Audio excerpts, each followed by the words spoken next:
நம்முடைய கர்த்தர் ராஜரீகம் பண்ணுகிறார். ஹல்லேலூயா. கர்த்தருடைய ஆவியானவர் நம்மோடு கூட பேசுவாராக. ஆமென். ஹல்லேலூயா. சகரியா 5வது அதிகாரம் 5வது வசனம். பின்பு என்னோட பேசின தூதன் வெளியே வந்து என்னை நோக்கி, நீ உன் கண்களை ஏறெடுத்து புறப்பட்டு வருகிறது என்னவென்று பார். அது என்னவென்று கேட்டேன். அதற்கு அவர், அது புறப்பட்டு வருகிறதாகிய ஒரு மரக்கால் என்றார். முதல்ல சகரியாக்கு அந்த புஸ்தகத்திருள் கரெக்டா தெரிஞ்சது. ஓகேவா? அதோடைய நீல அகலம் எல்லாத்தையும் பார்த்தோன்னே சொல்லிட்டார். இப்போ இந்த தூதன் கேட்கிறாரு, நீ உன் கண்களை ஏறெடுத்து புறப்பட்டு வருகிறதை என்னவென்று பார் அப்படின்னு. இப்போ இவனுக்கு தெரியல, சகரியாவுக்கு அது என்னவென்று தெரியவில்லை. என்னவென்று கேட்டேன் அப்படிங்கிறான். அப்ப தூதர் சொல்றாரு, அது புறப்பட்டு வருகிறதாகிய ஒரு மரக்கால். பின்னும் அவர், பூமி எங்கும் இதுதான் அவர்களுடைய கண்ணோக்கம் என்றான். அப்படின்னா ஏன் சகரியாவுக்கு பார்த்த உடனே அது தெரியல? அவன் வளர்ந்த விதம், பாவத்துக்கு ஏதுவான விஷயங்களை, தவறான விஷயங்களை, அநீதியான விஷயங்களை, தீமையான விஷயங்களை அவன் தெரிந்து கொள்ளவே இல்லை. இந்த ஷோகேஸ்ல எல்லாம் பொம்மை வச்சிருப்பாங்க, பார்த்துருக்கீங்களா? ஒரு 4 குரங்கு வரிசையா இருக்கும். அதுல ஒரு குரங்கு கண்ணை மூடிட்டு இருக்கும், ஒரு குரங்கு வாயை மூடிட்டு இருக்கும், ஒரு குரங்கு காதை மூடிட்டு இருக்கும், ஒரு குரங்கு 2 காலையும் இப்படி அமுத்தி பிடிச்சிட்டு இருக்கும். அப்படின்னா என்ன அர்த்தம்? தப்பானதை பார்க்கக்கூடாது, தப்பானதை கேட்கக்கூடாது, தப்பானதை பேசக்கூடாது, தப்பான பாதையில போகக்கூடாது. இங்க சத்தியத்தின் வர விஷயத்தை அவனால தெரிஞ்சுக்க முடியுது. இது தேவனுடைய சாபமான காரியங்கள் அப்படிங்கிறது தெரிஞ்சுக்க முடியுது. ஏன்? அவன் அப்படி போதித்து வளர்க்கப்பட்டு வருகிறான். புரியுதுங்களா? நம்ம இன்னைக்கு பிள்ளைங்களுக்கு எதை சொல்லி கொடுத்துட்டு இருக்கோம்? அவன் நன்மையானதை தெரிஞ்சிட்டு இருக்கிறான். இப்படி செஞ்சா கர்த்தர் ஆசீர்வதிப்பார், பாவம் செய்தால் தேவனுடைய சாபத்துக்குள்ளாக வேண்டி இருக்கும், கோபாக்கினைக்கு தண்டனைக்கு உள்ளாக வேண்டிய வேதத்தில் சொல்லப்பட்டிருக்கு. கீழ்ப்படியாமல் பிள்ளைகள் மீது தேவ கோபாக்கினை வரும் என்று சொல்லப்பட்டிருக்கு. இப்படி தெரிஞ்சு படிச்சு போதிக்கப்பட்டு வளர்ந்ததுனால அதை கண்டுபிடிக்க முடிஞ்சது. பாவத்தை தெரிஞ்சுக்கல. இப்ப அந்த மரக்காலை பார்த்தோன்னே என்னன்னே தெரியல. பிள்ளைகளை நம்ம இப்படி வளர்த்துறோமா? நாம பிள்ளைகளுக்கு அதிகமா மரக்காலை பத்தி தான் சொல்லி கொடுத்துட்டோம். ஆண்டவர் சொல்றாரு மத்தேயில, நீங்கள் இந்த உலகத்திற்கு ஒளியா இருக்கிறீர்கள். விளக்கத்தண்டை என்ன பண்ண மாட்டான்? மரக்காலால் போட்டு மூடி வைக்க மாட்டான். இப்ப இங்க பறந்து வர்றது என்னது? அந்த மரக்கால் தான். என்ன மரக்கால்? பொருளாசை, ஆதாயம், சுயநலம். அதை தான் சொல்றாரு அந்த தூதன். இவர்களுடைய கண்ணோக்கமே இதுதான். இந்த மரக்கால், பிசினஸ், ஆதாயம், இது மூலம் எனக்கு என்ன கிடைக்கும்? கர்த்தர் சொல்றார், இலவசமாய் என்னுடைய கிருபையை பெற்றுக்கிறீங்க, இலவசமாய் என்னோட அன்பை பெற்றிருக்கிறீங்க, இலவசமாய் என்னோட வல்லமைகளை, வரங்களை, வார்த்தைகளை பெற்றிருக்கிறீங்க, இலவசமாய் கொடுங்கள். எல்லாம் கால்குலேட்டிவ். நம்ம மொய் எழுதுனா கூட கால்குலேட்டிவ் தான். 50 ரூபா மொய் எழுதுனா அடுத்தது அவன் 100 ரூபா வச்சானதான் அவன் போய் நம்ம மொய் எழுதுவோம். அவன் வைக்க முடியாதவனா தான் அவன் ஃபங்க்ஷனுக்கே நம்ம போக மாட்டோம். அடுத்து சொல்றா பாருங்க, இதோ ஒரு தாளந்து நிறையான ஈய மூடி தூக்கி வரப்பட்டது. மரக்காலின் நடுவிலே ஒரு ஸ்திரீ உட்கார்ந்திருந்தாள். யார் அந்த ஸ்திரீ? திருச்சபை மக்கள். ஸ்திரீனா மணவாட்டி சபை மக்கள், தெரிந்து கொள்ளப்பட்ட மக்கள் மரக்காலுக்குள்ள சிக்கி இருக்கிறாங்க. சபை மக்கள் இன்றைக்கு பொருளாசைக்குள்ள, சுயநலத்துக்குள்ள, அழிந்து போகின்ற பாவ சந்தோஷங்களுக்குள்ள போய் சிக்கி இருக்கிறாங்க. இந்த உலகத்தில் அன்பு கொண்டு இந்த உலக பிரகாரமான விஷயங்கள்ல போய் சிக்கி இருக்கிறாங்க. அப்பொழுது அவர், இவள் அக்கிரமக்காரி என்று சொல்லி அவளை மரக்காலுக்குள்ளே தள்ளி, அப்ப உட்கார்ந்துட்டு இருந்தா. இப்ப என்ன பண்ணிட்டான்? தள்ளி ஈய கட்டியே வாயிலே போட்டா, வாயில போட்டு அடைச்சிட்டான் அந்த மரக்கால்ல. இனி அந்த ஸ்திரீ என்ன பண்ண முடியாது? வெளியே வர முடியாது. கர்த்தரை குறிச்சு புரிஞ்சு வச்சுக்கோங்க. இறைச்சி தான் வேணும்னு கேட்டா கர்த்தர் இறைச்சியை கொடுத்து கொண்டே இருப்பார். இன்னும் கொடுத்து அந்த பொருளாசைக்குள்ள தள்ளி அப்படியே ஈயத்தை வச்சு முடிடுவார். வாச இருள் பணத்து மேல தானே இருக்கு, நிலத்து மேல தானே இருக்கு, வீட்டு மேல தானே இருக்கு, ட்ரெஸ் மேல தானே இருக்கு, நகை மேல தானே இருக்கு. கொடுக்கிற வாங்கி நீ அப்படியே வச்சுக்கிட்டே சொல்லி அப்படியே உள்ள போட்டு அழுத்திடுவார், ஒப்பு கொடுத்துருவார். அப்படியே நீதியின் மேல் பசி தாகம் உள்ளவர்கள் பாக்கியவான்கள், அவர்கள் திருப்தி அடைவார்கள். கர்த்தருடைய வார்த்தை மேல, என்னை உயிர்ப்பிக்கிற வார்த்தை எது? என்னை இயேசுவுக்குள் மறுரூபப்படுத்தக்கூடிய வார்த்தை எது? என்னை பரலோகத்துக்கு நேராக நடத்தி செல்லக்கூடிய வார்த்தை எது? அதன் மேல பசிதாகம் இருந்தா அதை கொடுத்துக்கிட்டே இருப்பார். காலை தோறும் மன்னா, தேவதூதன் சாப்பிட்ட மன்னாவை மனுஷனுக்கு கர்த்தர் கொடுத்தார். அந்த மன்னா வேணுமா? இல்ல இந்த அழிந்து போகின்ற விஷயங்கள் தான் வேணுமா? பிசாசு யூதாஸ் காரியத்துக்குள்ள புகுறான்னு சொல்லிட்டு கர்த்தருக்கு தெரியுதா இல்லையா? செய்கிறதை சீக்கிரமாய் செய்யும் துணிக்கை கொடுத்த உடனே என்னாச்சு? பிசாசு உள்ளே புகுந்தான். அப்படியே கர்த்தர் ஒப்பு கொடுத்து உள்ள போட்டு அழுத்தி ஈயத்தை போட்டு அதை விட்டு வெளியவே வர முடியாது, போட்டு மூடி விட்டுருவார். அடுத்தது என்ன நடக்குது பாருங்க. அப்பொழுது நான் என் கண்களை ஏறெடுத்து இதோ புறப்பட்டு வருகிற 2 ஸ்திரீகளை கண்டே. அவர்களுக்கு நாரையின் செட்டைகளுக்கு ஒத்த செட்டைகள் இருந்தது. அவர்கள் செட்டைகளில் காற்று இருந்தது. இவர்கள் மரக்காலை பூமிக்கும் வானத்திற்கும் நடுவாய் தூக்கி கொண்டு போனார்கள். இந்த 2 ஸ்திரீகள் யாருன்னு பார்த்தோம்னா, ஏசாயா 9வது அதிகாரம் 15வது வசனம், மூப்பனும் கனம் பொருந்தினோனுமே தலை, பொய்போதகம் பண்ணுகிற தீர்க்கதரிசியே வாள் என்று சொல்லப்பட்டிருக்கு. இவர்கள் தான் அந்த வலு சிற்பத்தின் தலையும் வாளுமா இருக்கிறவங்க. அப்போ இவங்க எங்கே இருக்கிறாங்க? திருச்சபைக்குள்ளே தான் இருக்கிறாங்க. இவர்கள் ஆண்டவர் இயேசு என்ற வாசல் வழியாக வராமல் புறவாசல் வழியாக வருகிறவர்கள் மட்டுமில்லை, இவர்களுடைய தேவன் வயிறு என்று வேதத்தில் சொல்லப்பட்டிருக்கிறது. எரேமியா 5வது அதிகாரம் 26வது வசனத்திலிருந்து பார்த்தோம்னா, குருவி பிடிக்கிறவர்கள் பதுங்குகிறது போல பதுங்கி மனுஷரை பிடிக்க கன்னிகளை வைக்கிற துன்மார்க்கர் என் ஜனங்களில் காணப்படுகிறார்கள். குருவிகளால் கூண்டு நிறைந்திருக்கிறது போல அவர்கள் வீடுகள் கபடங்களால் நிறைந்திருக்கிறது. ஆதலால் அவர்கள் பெருகி ஐஸ்வர்யவான்களாகிறார்கள். கொழுத்து சலுக்கு பண்ணுகிறார்கள். துன்மார்க்கனுடைய செயல்களை கண்டிக்காமல் விடுகிறார்கள். திக்கற்றவனுடைய வழக்கை விசாரியாமல் தாங்கள் மாத்திரம் வாழுகிறார்கள். எளியவர்களின் நியாயத்தை தீரார்கள். இவைகளை விசாரியாதிருப்பேனோ? இப்படிப்பட்ட ஜாதிக்கு என் ஆத்துமா நீதியை சரி கட்டாதிருக்குமோ என்று கர்த்தர் சொல்லுகிறார். ஏதாச்சும் ஒரு ஆதாயம் கிடைக்கும் அப்படின்னா கர்த்தருடைய நீதி நியாயத்தை எல்லாத்தையும் இவர்கள் புரட்டுகிறவர்கள், சத்தியத்தை புரட்டி பேசுகிறவர்கள், கள்ளத்தீர்க்க தரிசனம் சொல்லுகிறவங்க, கள்ளப்போதகம் பண்ணுகிறவர்கள். இன்றைக்கு சபைக்குள்ள பார்த்தோம் அப்படின்னா ஆட்டுத்தோலை போர்த்தி கொண்டிருக்கிற ஓநாய்கள் நிறைய பேரை பிசாசு உள்ள விட்டுருக்கிறான். அவர்களை சபை மக்கள் அடையாளம் கண்டு கொள்ள தெரிந்திருக்கணும். ஆவியினால பகுத்தறிகின்ற அந்த ஞானத்தை தேவனிடத்திலிருந்து பெற்றுக்கொள்ளலை அப்படின்னா இப்படிப்பட்ட வஞ்சகர்களுடைய கிரியைகளில் நாம இடறி போவதற்கு வாய்ப்பு இருக்கும்.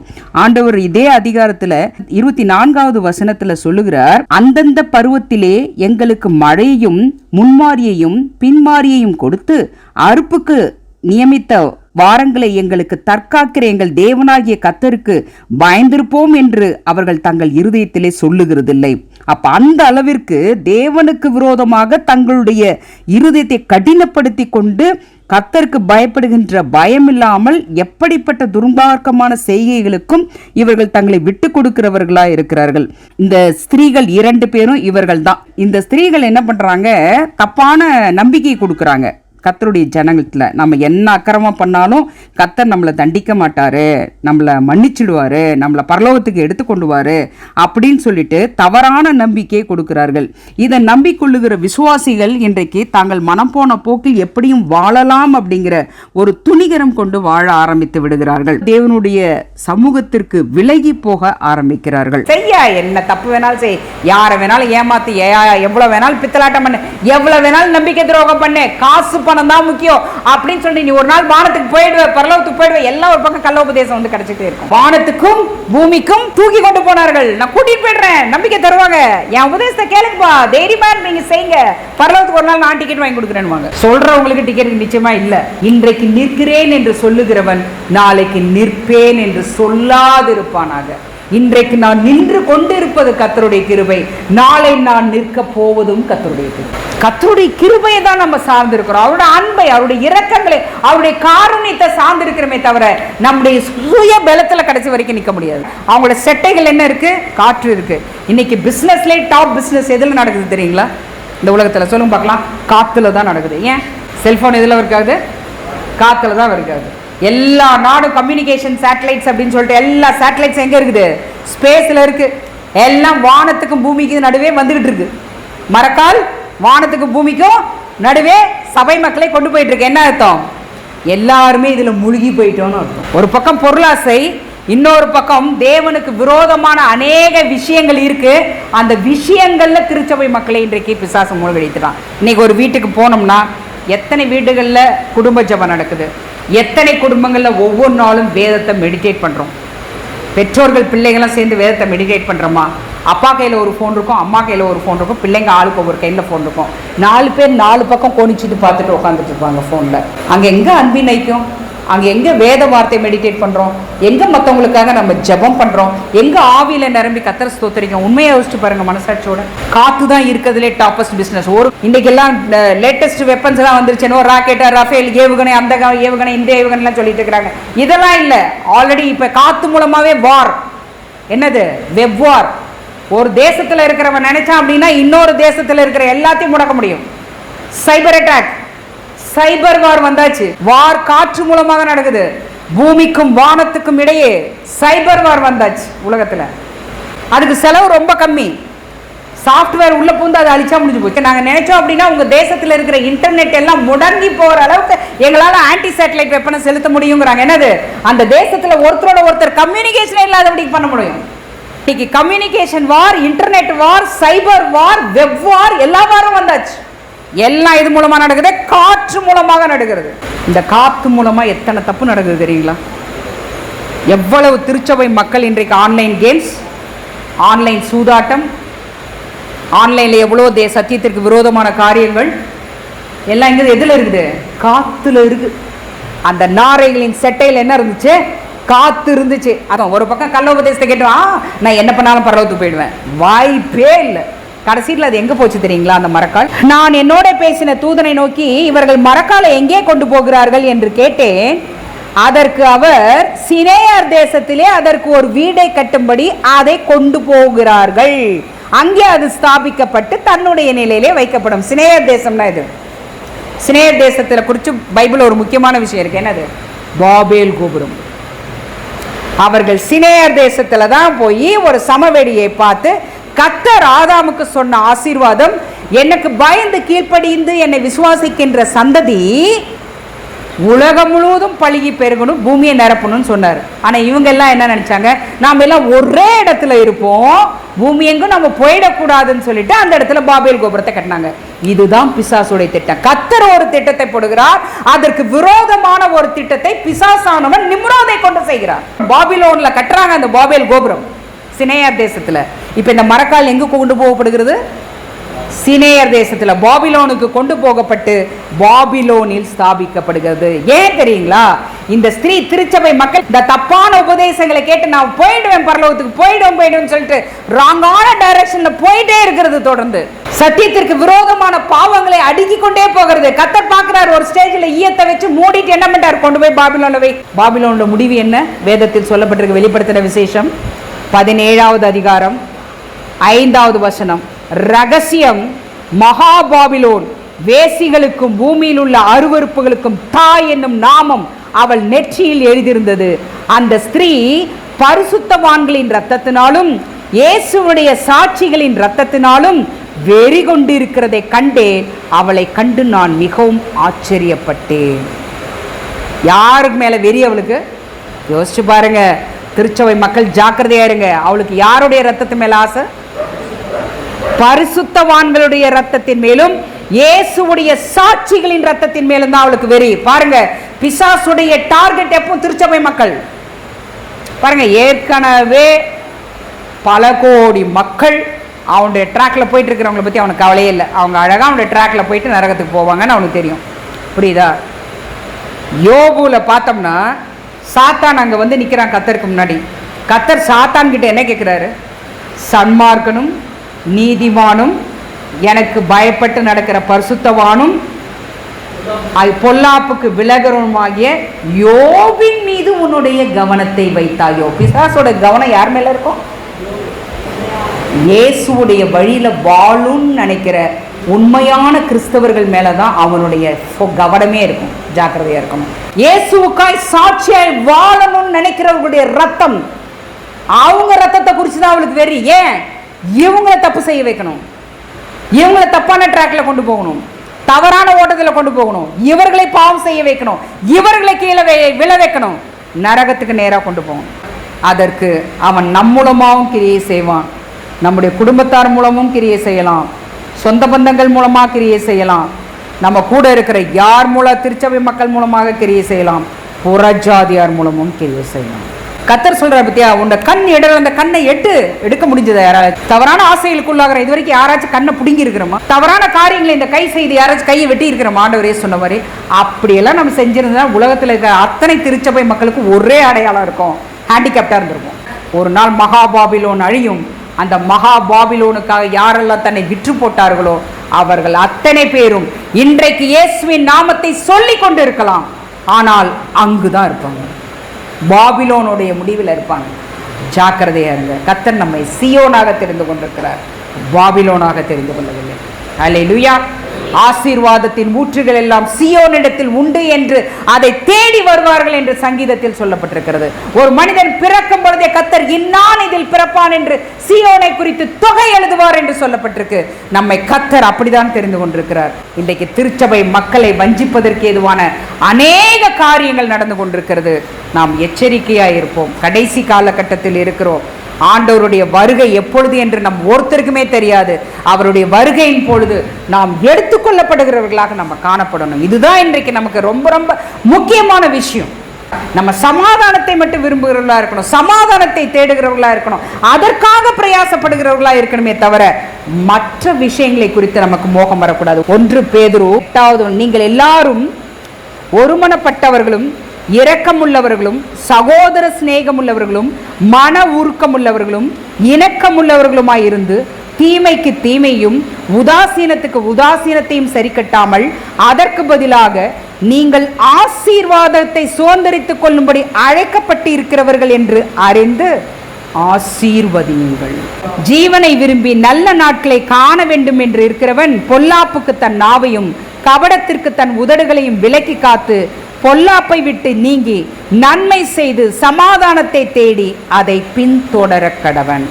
ஆதியில பிசாசு ஒரு அரசியலை செஞ்ச உடனே பிசாசும் அவனோட கூட்டத்தாரையும் பிதா என்ன பண்றாரு? பூமியில தள்ளுறாரு. ஆமா, கீழே வந்து விழுந்த உடனே என்னாச்சு? பூமியின் ஆழத்தின் மேல் இருள், பூமியை முழுவதும் ஜலம் மூடிடுச்சு. இந்த ஜலத்துல செடி கொடி வருமா? எதுவுமே வராது. ஒரு சின்ன வெள்ளம் வந்தாவே எல்லாமே பயிரெல்லாம் நாசமா போயிடுதா? அப்ப பூமி முழுவதும் ஜலம் மூடி கொண்டிருக்க எப்படி இந்த பூமி நல்லா இருக்கும்? ஒழுங்கின்மையா இருக்கு, வெறுமையா இருக்கு, ஆழத்துல இருள் இருக்கு. கர்த்தர் இந்த பூமியை தான் மனுஷன் குடியிருக்கத்தக்க ஸ்தலமாக மாற்ற விரும்புகிறார். அதற்கு அவர் முதல்ல செஞ்ச காரியம் என்ன தெரியுமா? தன்னுடைய வெளிச்சத்தை இந்த பூமிக்கு அனுப்பினார். தன்னுடைய வார்த்தையாகிய வெளிச்சம் ஆண்டவர் இயேசுவை பூமிக்கு அனுப்புறார். ஆவியானவர் ஜலத்தின் மீது அசைவாடி கொண்டிருக்கிறார். பூமியை அப்படியே அழகா மாத்துறாங்க. பாவத்திற்கு ஏதுவான ஜலம் எல்லாம் ஒரு பக்கம் ஒதுங்குது, நிலம் தனியா பிரியுது. அப்படிதான் கர்த்தர் அழிவுக்கு ஏதுவான பாவமான விஷயங்கள்ல இருந்து கர்த்தர் முதல்ல நம்மள நல்ல நிலமா பிரிச்சு எடுப்பார் ஃபர்ஸ்ட். அதுக்கப்புறம் தான் இதற்கு நன்மையான விருட்சங்கள், செடிகள், கொடிகள் எல்லாவற்றையும் உருவாக்கி இந்த பூமியை மனுஷன் குடியிருக்கத்தக்க ஸ்தலமாக மாற்றுகிறார். அதே போலத்தான் நம்மையும் கர்த்தர் நல்ல நிலமாக மாற்றி அநேகருக்கு ஆசீர்வாதமானவர்களாக கர்த்தர் நம்மை மாற்றுவார். அப்ப ஆவியானவரோட அசைவாடுதலும் அந்த வார்த்தையாகிய வெளிச்சமும் நமக்குள்ள இருக்கணும்.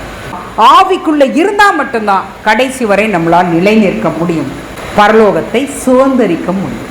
அந்த மரக்கால் பார்க்கறதுக்கு அப்படியே பறக்கிற மாதிரி தான் இருக்கும். இன்னைக்கு பிஸ்னஸ் புதுசு புதுசாக டெக்னாலஜியில் நிறைய பிஸ்னஸ் வந்துருச்சு. நிறைய சீட்டிங், நிறைய கள்ளங்கள், கபடங்கள், பித்தலாட்டங்கள், பொய்கள் எல்லாம் நிறைந்திருக்கிறது உலகத்தில்.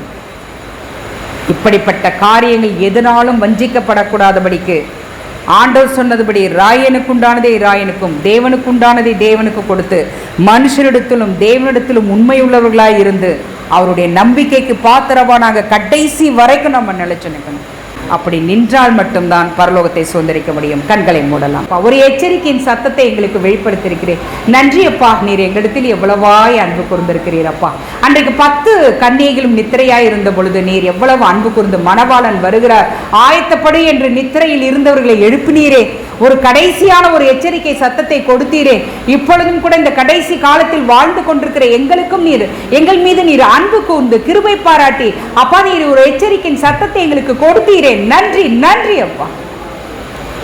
சத்தியத்தை கேட்கிறவர்களாக மாத்திரம் இல்லாமல் மனோவாஞ்சியாய் வசனத்தை நாங்கள் ஏற்றுக்கொண்டு அதை ஒவ்வொரு நாளும் சத்தியத்தின்படி ஆராய்ந்து நலமானதை மற்றும் எங்கள் வாழ்க்கையில் எடுத்துக்கொண்டு சமாதானத்துக்கு ஏதுவானதை மட்டுமே நாங்கள் பின்தொடர எங்கள் கர்த்தர் எங்கள் ஒவ்வொருவருக்கும் கிருபை பாராட்டுவீராக.